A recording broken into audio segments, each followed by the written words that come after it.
El subtema de este momento es políticas públicas para el desarrollo local y para la sustentabilidad social y ambiental. Buen día a todos y a todas. Es la verdad un gusto poder estar en este ámbito con tanta concurrencia.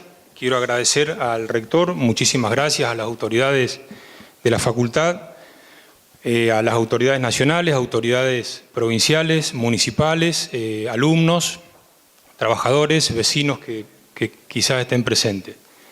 También quiero reconocer, hacía tiempo que no venía a la facultad, a la Universidad de Flores, y la verdad que es un gusto ver las instalaciones y todo lo que ofrecen. Y también reconocer los más de 10 años que la universidad está trabajando en nuestra ciudad. Yo quiero aprovechar el espacio, quiero aprovechar esta oportunidad, esta ocasión, para comentar algunas inquietudes.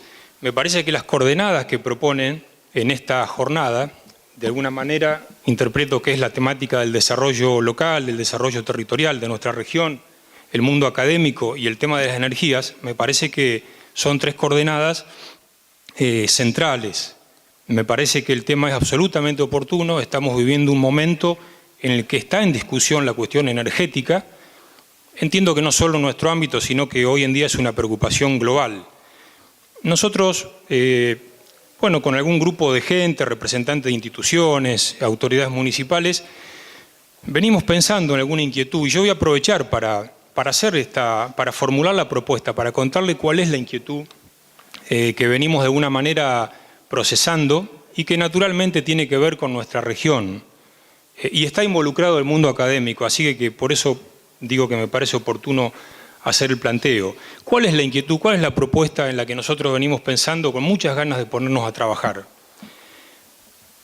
Tiene que ver con la creación, con la construcción de un ámbito académico, científico y técnico para el desarrollo de las energías renovables en nuestra región.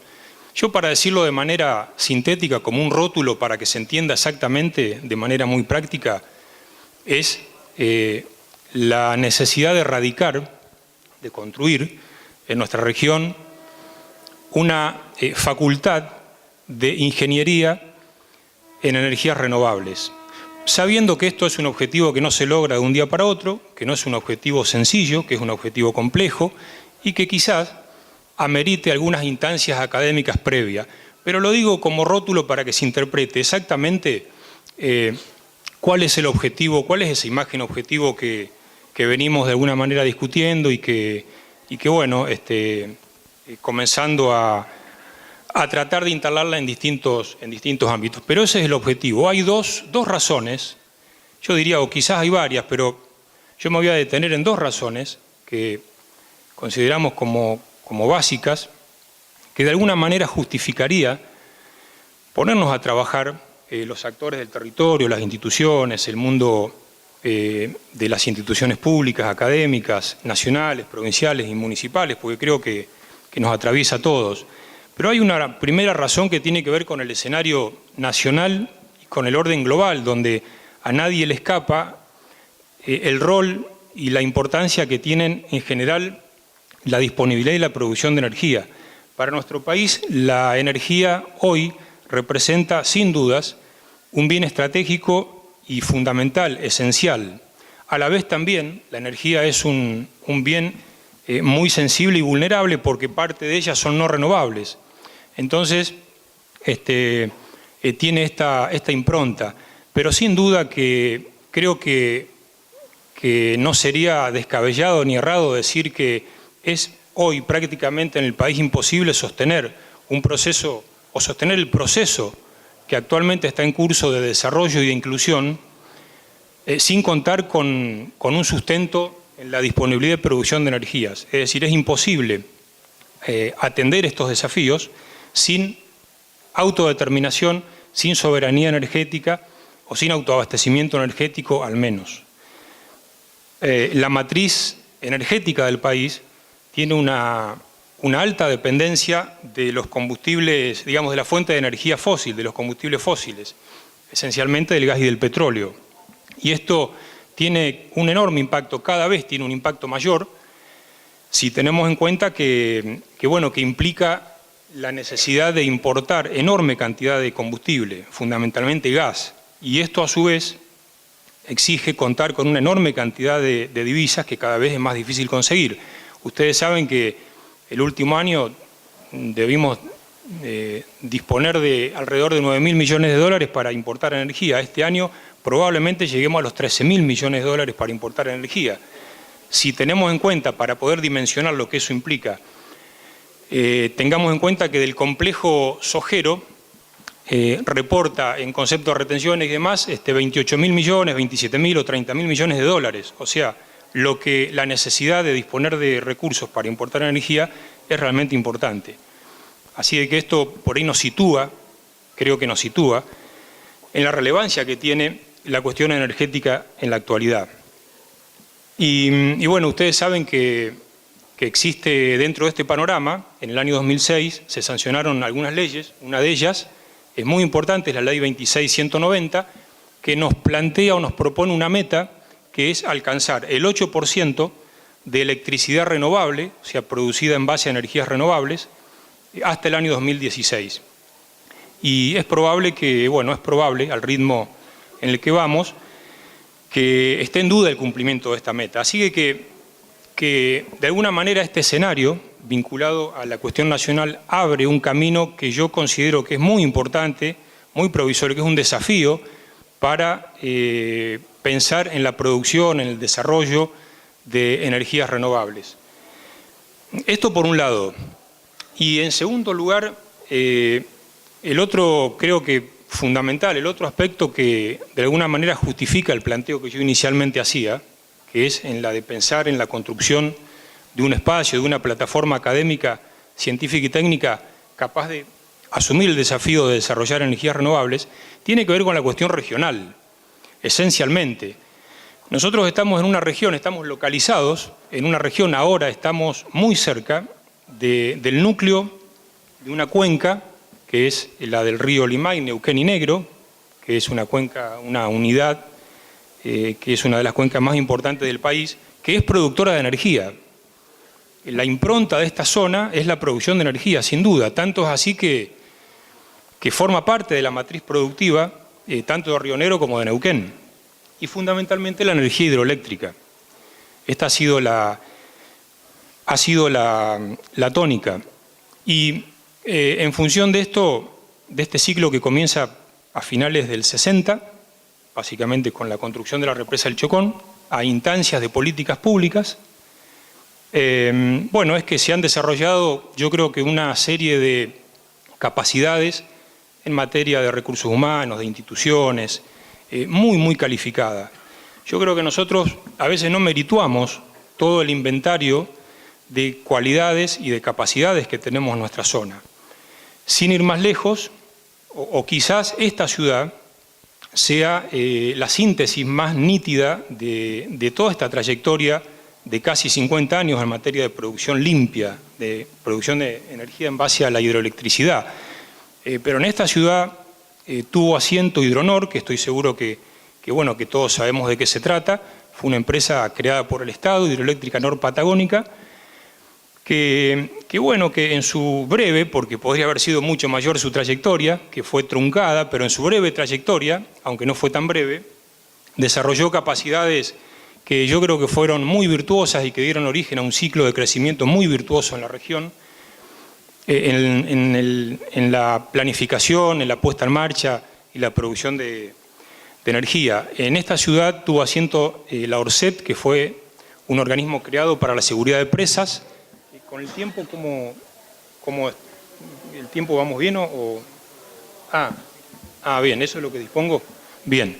Bueno, la ORCEP, que es un organismo que se creó en la zona y que luego, a través de un decreto, el presidente Néstor Kirchner lo convirtió en organismo nacional, pero en la ciudad tiene asiento la IC, que es la Autoridad Interjurisdiccional de Cuencas, el EPRE, que están presentes sus autoridades, una serie de organismos, muchos organismos, que han desarrollado una enorme capacidad en esta materia y nosotros creemos que esto constituye un piso, constituye una plataforma, constituye un denso capital de conocimientos que es necesario poner en el activo en este desafío que nos planteamos.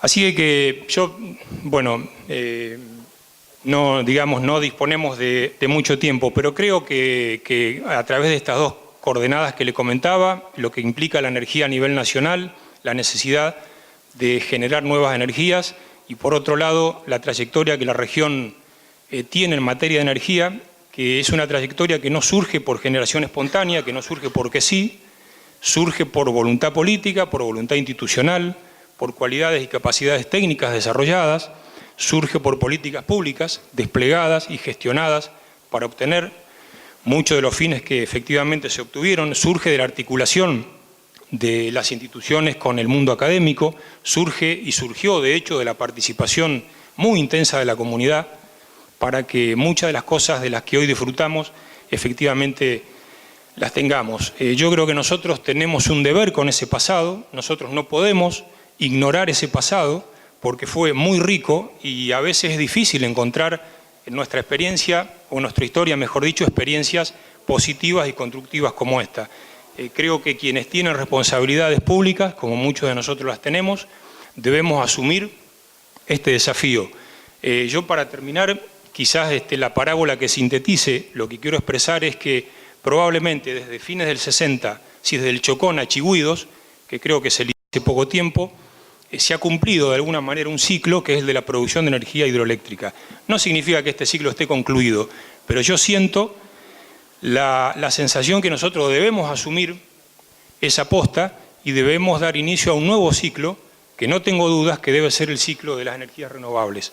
Por eso es que en definitiva vuelvo a las coordenadas que dan origen a esta charla, que es la cuestión del desarrollo territorial, el mundo académico y la energía, y creo que tenemos todas las condiciones dadas para poder avanzar en este camino, depende de nuestra voluntad y nuestra intención. Así que muchísimas gracias y bueno, por supuesto que cualquier consulta quedamos a disposición.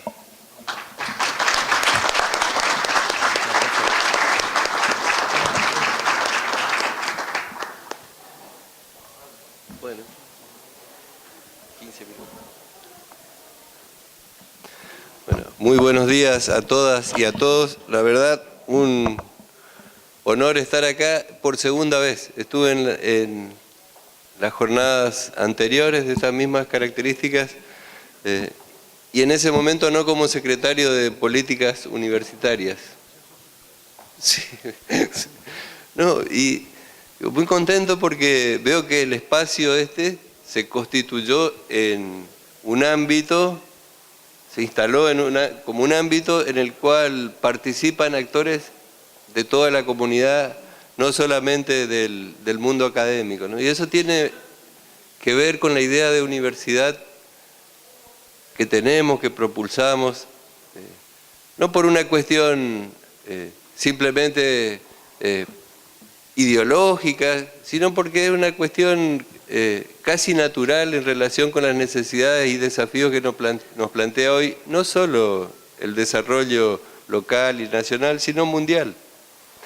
Pero a la vez se me genera una inevitable tendencia a meterme en cuestiones de energía, porque casualmente es en lo que trabajé durante mucho tiempo. Así que voy a tratar de compatibilizar, porque creo que sería importante contar también algunas cosas de estas. Y porque además todo tiene que ver con todo. La educación superior hoy ya no tiene que ver con lo que se planteó alguna vez y que todavía persiste en las tradiciones universitarias acerca de lo que pensamos que debe ser una universidad. Creo que por las distintas etapas en que pasó la historia argentina, se fueron dando distintas situaciones en que la universidad se entendía de distinto modo y esos modos permanecen todavía institucionalmente. En general los tiempos universitarios son más lentos que la realidad. Y lo cierto es que necesitamos universidades que se adapten rápidamente a los requerimientos que nos plantea esa realidad. acá en esta región están viviendo hoy una situación que demuestra esa necesidad, que no surge de una cuestión de la imaginación de alguien que está como secretario o del gobierno de turno, ¿no? Se descubrió Vaca Muerta y estamos frente a un cambio importantísimo de la realidad y la universidad no puede permanecer al margen de eso. Y cuando digo la universidad, estoy hablando no solamente de esta universidad en la que estamos presentes, estoy hablando del sistema universitario. Cuando digo la universidad, estoy hablando del sistema universitario argentino, que felizmente está conformado por dos subsistemas que en algún momento parecían competir entre sí, y hoy funcionan articuladamente desempeñando un rol social importantísimo. El subsistema privado, el subsistema público, y el hecho que está sucediendo hoy aquí, en que en este ámbito de esta universidad de gestión privada, por llamarla de algún modo, también estén participando, como también sucedió el año pasado y ya se convirtió en algo absolutamente natural acá, a universidades nacionales y toda la comunidad. Bueno, es el dibujo de lo que pensamos que tiene que ser la universidad. En estos últimos años se hizo mucho, y no es una cuestión solamente del gobierno, sino una cuestión de la demanda social que fue planteando, que obviamente requirió de decisiones políticas muy fuertes del gobierno, y creo que hay que decirlas para que tomemos conciencia de la responsabilidad que tenemos los universitarios hoy respecto de lo que estoy diciendo. El presupuesto universitario creció de casi medio punto del PBI en el año 2003 a 1.02 del PBI en este año. O sea, en fracción del PBI, no estamos hablando de pesos, se duplicó. Eso nos implica a todos los actores universitarios una tremenda responsabilidad. Pero además no es solo una cuestión de números, porque estos números hablan de políticas. Y en el año 2008, la postura argentina en la Conferencia Regional de América Latina y el Caribe sobre Educación Superior fue proponer instalar a la educación superior y a la educación universitaria en general como un bien social y como un derecho. Por supuesto que no es fácil esta discusión, sin embargo, se logró instalar esa idea, que después se llevó como bloque de Latinoamérica y Caribe, y como un bloque muy homogéneo, por suerte, a la Conferencia Mundial de París. Esa Conferencia Mundial es un órgano de las Naciones Unidas destinada a la educación superior, y ahí conformando alianzas con África, con algunos países de lo que había sido la Unión Soviética, más países emergentes del sudeste asiático, se logró imponer de algún modo esta posición en Naciones Unidas. Ahora, eso implica un cambio más grande del que uno se puede imaginar, porque no son palabras. Al pensar la educación superior como un bien social, y como un derecho, no estamos hablando de un derecho individual nada más, que en realidad siempre existió. Todo el mundo en Argentina, todas las personas que pudieran hacerlo y deseaban acceder a la universidad, no tenían limitaciones, ingreso irrestricto, todas estas cosas, ¿no? Ahora, cuando hablamos de derecho, estamos hablando no solamente de ese derecho individual, sino también de derecho colectivo, porque la sociedad en su conjunto es la que sostiene todo este sistema, ambos subsistemas. De una manera, las universidades públicas recibiendo recursos del Estado, las universidades privadas recibiendo los aportes de distintos organismos y de sus estudiantes. Entonces, digamos, en realidad todos tenemos un compromiso social ineludible. no me quiero extender en esto, pero no son solo palabras, porque ninguna palabra es inocente. Todas funcionan como dispositivos lingüísticos, ¿no? Uno piensa como habla y habla como piensa. No me quiero poner tan académico en esto, pero hay demostraciones para lo que estoy diciendo, ¿no? Entonces, al pensar las actividades universitarias desde el punto de vista de un derecho, no solo individual, sino colectivo, no podemos sino prestar atención a los requerimientos del territorio. O sea, de otro modo, y para poner un contraste que ponga en evidencia claramente, la universidad tradicional, por decirlo de algún modo, la que supo construirse o supimos construirnos por distintas razones. Yo digo, en una época, por el feroz ataque de las dictaduras, porque eso pasó, digamos, ¿no? Y después por los intentos de retiro del Estado de toda la educación y el intento de comercialización de la educación superior. Y bueno, las universidades desde su propio ámbito tuvieron que encerrarse en sí mismas para defenderse de esos ataques. Y se generó esa tendencia al enclaustramiento y de la universidad pensándose a sí misma en términos de oferta académica, de hacer actividades que permitan vender servicios para poder subsistir, ese tipo de cosas que en ese momento eran perfectamente válidas, eran una manera de sobrevivir.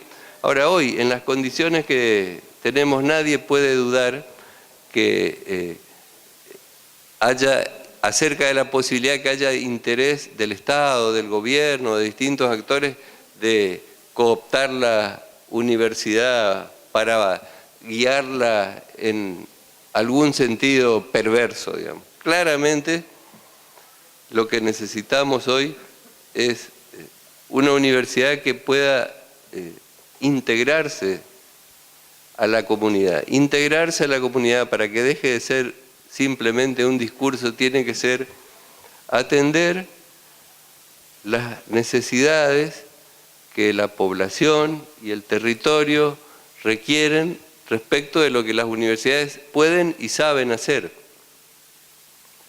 Pasado en limpio con un ejemplo concreto. Voy a armar mi universidad, veo, a ver, tengo un amigo abogado, otro amigo contador, otro amigo ingeniero, entonces, ¿qué es lo que tengo? Tengo la posibilidad de hacer abogacía, ciencia económica e ingeniería, porque es lo que tengo. Y es después lo que entonces ofrezco a la comunidad. Esa es una manera de pensar la universidad. Otra manera muy distinta, y creo que es la adecuada a este tiempo, es, a ver, ¿qué necesita el territorio? Necesitamos desarrollar cuestiones vinculadas al petróleo en esta zona, necesitamos energías renovables, ¿qué necesitamos? Y en función de eso, ir organizando institucionalmente y reuniendo a los cuadros docentes, técnicos, científicos que haga falta para articularlos e integrarlos en una institución universitaria para que atiendan esas necesidades. Bueno, ese es el modelo de universidad que pensamos, que es el que surge de sostener el concepto de la educación superior como un bien social y un derecho, tanto individual como colectivo. Y no hay contradicciones, no hay contradicciones entre también la posibilidad de ofrecer carreras como la posibilidad de ofrecer opciones académicas que atiendan esas demandas. Son perfectamente complementarias. Bueno, eso en términos muy generales acerca de cómo vemos la universidad o la educación superior en general. También esa subdivisión de categorías que acostumbramos por tradición y por una cuestión de organización a instalar dentro del ámbito universitario, que decimos, bueno, por un lado está la dimensión enseñanza, por otro lado la dimensión investigación, por otro lado la dimensión extensión, si uno las piensa en sobre la base de este concepto fundamental de, otra vez, educación superior, bien social, derecho, no solo individual, sino también colectivo, y medio que carece de sentido. O tiene sentido solamente a los fines organizativos, porque para poder enseñar algo hay que saber. Para poder saber hay que investigar. Investigar no implica solamente leer libros, y menos en esta idea de entender la realidad del entorno. Significa ahora, por ejemplo, en esta zona, involucrarnos a ver cómo es esto del Shell. O sea, y eso no está en los libros, digamos. Tenemos que ponernos a investigar, porque eso es lo que tenemos que poder enseñar para poder formar. Pero además no solamente el equipo docente que tiene que enseñar en esto tiene que investigarlo, porque si no, como decía, es apenas un simple repetidor de cosas que leen en la biblioteca, y eso los estudiantes lo pueden hacer sin que haya un mediador, digamos, que copie libros en PowerPoint y los proyecte, digamos, ¿no? Y la extensión, y medio en esta idea de que estamos integrados a la comunidad necesariamente, porque tanto los profesionales, técnicos, científicos que se formen en esto de trabajar investigando, enseñando, interactuando ahí en ese proceso, y tienen que tener necesariamente impacto en el desarrollo de todas las actividades, sea de YPF, sea de acá en esta zona, me refiero, o en la industria, en lo que haga el desarrollo local, en el sistema productivo. Entonces ya no es esa universidad que encerrada en sus claustros se extiende a la comunidad. No, sino que trabaja de modo articulado. Entonces decía, esas categorías hoy siguen siendo útiles por una cuestión de ordenamiento, y porque hay que tener estatutos, y porque hay que alguna forma normativa institucional hay que tener. Sin embargo, se constituyen en un impedimento cuando en nuestras cabezas universitarias decimos, no, yo soy docente, doy clases, y eso es suficiente. El otro que dice, no, yo soy investigador, no me compliquen la vida con ir a enseñar, y el otro dice, no, yo soy extensionista. No, es toda una misma cosa hoy, toda una misma cosa, y todos tenemos que formarnos para poder dar respuesta a esto que decimos en nuestros discursos que queremos hacer a la comunidad. Bueno, eso en términos generales, y para no extenderme mucho, creo que son reflexiones para compartir y para poner en debate. No quiere decir que uno crea que tiene la verdad, sino simplemente para cuestionar esta idea de extensión, esta idea de cómo pensamos las carreras, y cómo realmente cuestionarme a mí mismo, digamos, ¿no? Y compartirlo en voz alta para que después se pueda discutir y reflexionar. Y respecto a la energía les quiero comentar algunas cosas, también para que tengamos en cuenta. Por distintas razones a mí me tocó vivir en varios países en distintos momentos. Y en una de estas... Bueno, en 5 minutos voy a tratar de resumir esto, pero me parece importantísimo, quizá mucho más importante que en este momento de la coyuntura en relación con las políticas universitarias. Mi especialidad es la energía, y trabajé mucho en eso, no solo en el ámbito universitario, sino en hacer funcionar cosas, digamos, no solo modelos.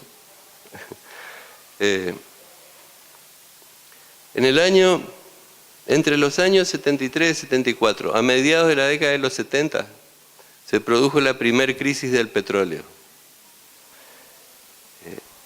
Esa crisis fue producto de que se descubrió que lo que se estaba consumiendo en petróleo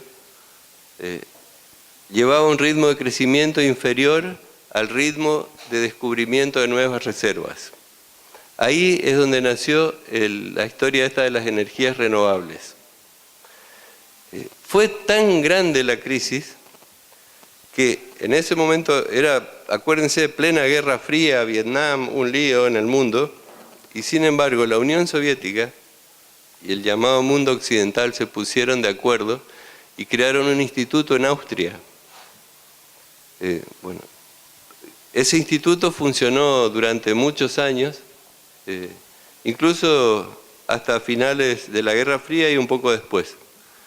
Bueno, en algún momento, por alguna razón, uno se tuvo que ir de acá, digamos, y terminé trabajando, estudiando en ese instituto una buena parte de mi carrera de grado en ingeniería. Y ahí me enteré de estas cosas, trabajando con tipos que sabían mucho.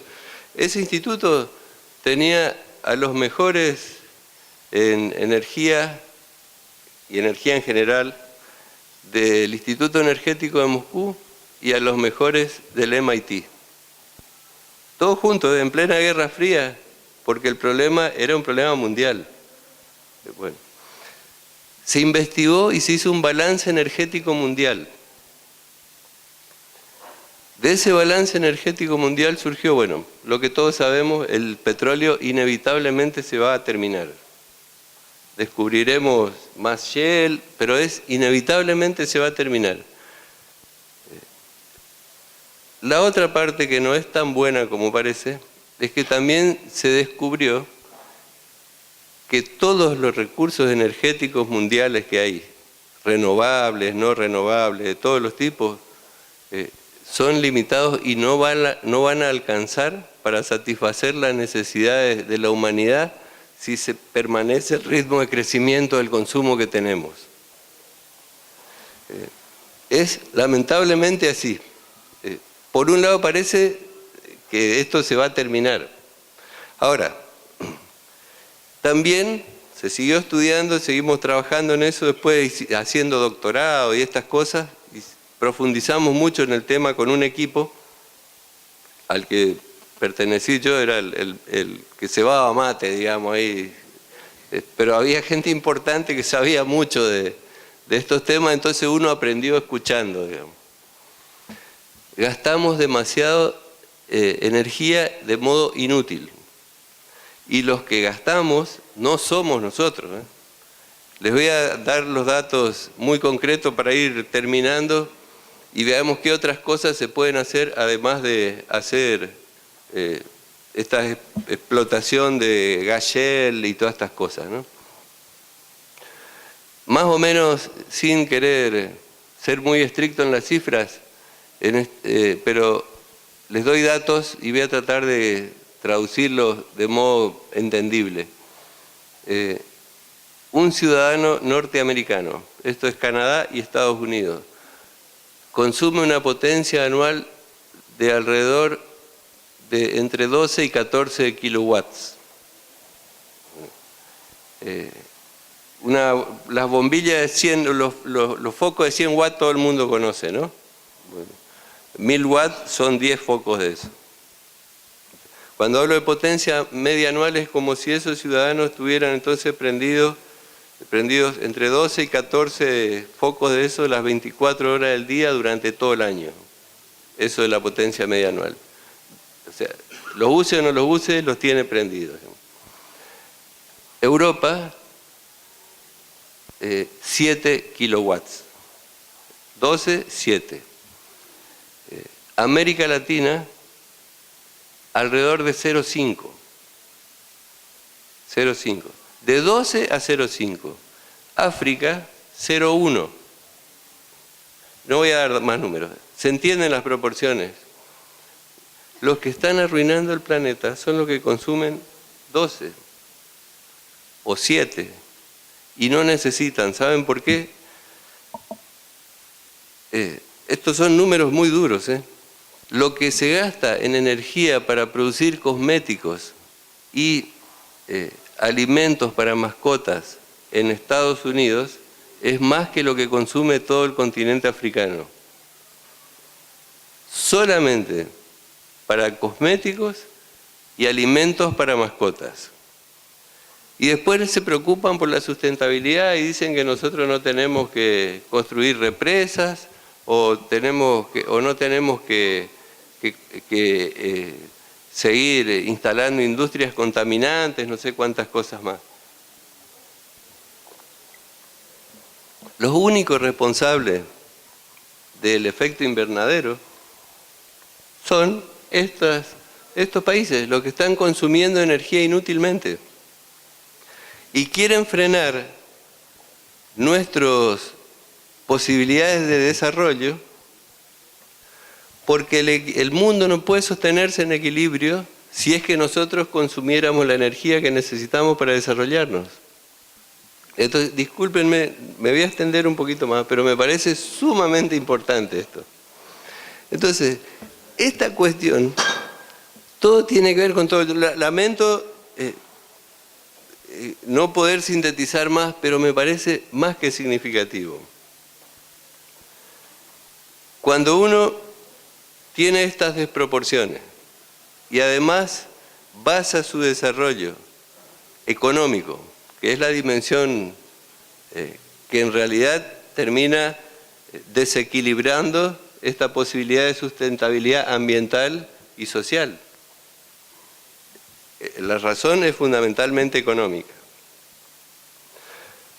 Cuando uno basa esa supuesta sustentabilidad económica en la especulación financiera, se producen estos desequilibrios. Porque en realidad hay una masa de dinero que se reproduce a sí misma y la producción en realidad va por otro lado. Va por la cuestión de los alimentos, de la energía y del agua. En realidad, por más que uno pueda hacer muchas elucubraciones, tiene una explicación muy sencilla. Todos sabemos que el dinero no se come, no se bebe, ni sirve para transformarse en alguna forma útil de energía, sea calor, sea electricidad. Es así de simple. Entonces, permítanme que llame la atención sobre esto porque no da el tiempo para hacer una demostración de esto, pero después ustedes van a reflexionar, entonces lo propongo como un desafío. ¿Alguien cree que esto de los fondos buitre es por plata? Si alguien cree eso, es inocente cuando menos, digamos. Se trata de esto, se trata de recursos naturales. Se trata de recursos naturales, por la razón que le decía, la plata, o los bonos, o el nombre que le pongamos, las letras, todas esas cosas, ni se comen, ni se beben, ni sirven para transformarse en una forma útil de energía. Entonces, ¿por qué todo este lío? Que en realidad está poniendo en duda las posibilidades de un país de ejercer su soberanía. No solo de Argentina, porque el fallo de Griesa pone en duda la soberanía de cualquier país. Porque en el territorio de un país hay recursos naturales que sí se comen, que sí se beben y que sí sirven para producir energía o transformarla a una forma útil. De eso se trata, porque todo tiene que ver con todo. Entonces, si nos embargan, ¿qué nos van a embargar? Plata, no. Yendo a las cuestiones concretas en el mediano y largo plazo. ¿Qué se pretende con esto? Limitar la soberanía del país en la posibilidad de emplear sus recursos naturales. Analícenlo, debátanlo. Y no es casualidad que surja ahora con la cuestión esta de vaca muerta y otras, no solo vaca muerta, agua y alimentos. Básicamente, sobre eso quería llamar la atención. Y las universidades no pueden no debatir estas cosas y ponerlas sobre el tapete y analizar estas cuestiones que uno pone